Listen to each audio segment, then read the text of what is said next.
Yesterday start.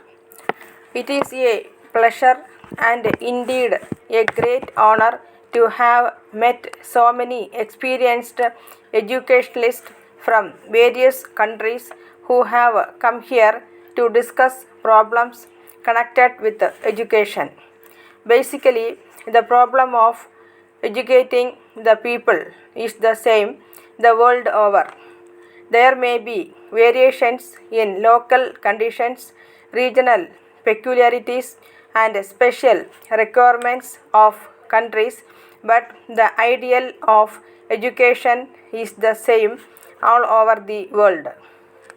Human personality and the development of human mind provide the common ground enabling educationalists to make a comparative study of educational problems and try to evolve the ideal theory or system which would meet the changing requirements of the human society.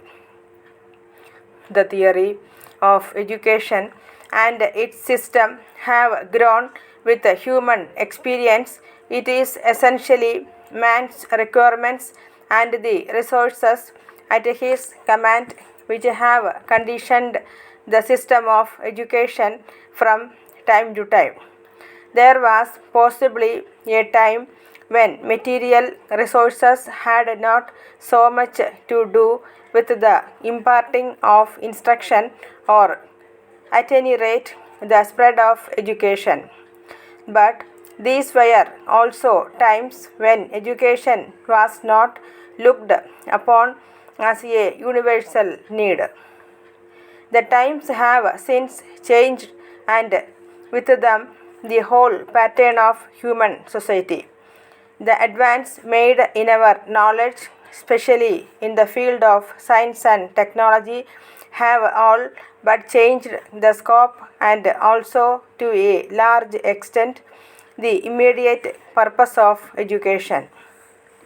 If in this past education was mainly a matter personal attainments, it has now become one of our foremost social needs.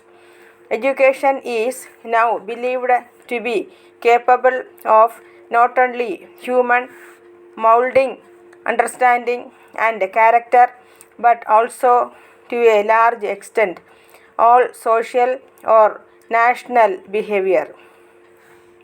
There is no wonder if education has come to occupy a foremost place in the nation building programs of all modern countries.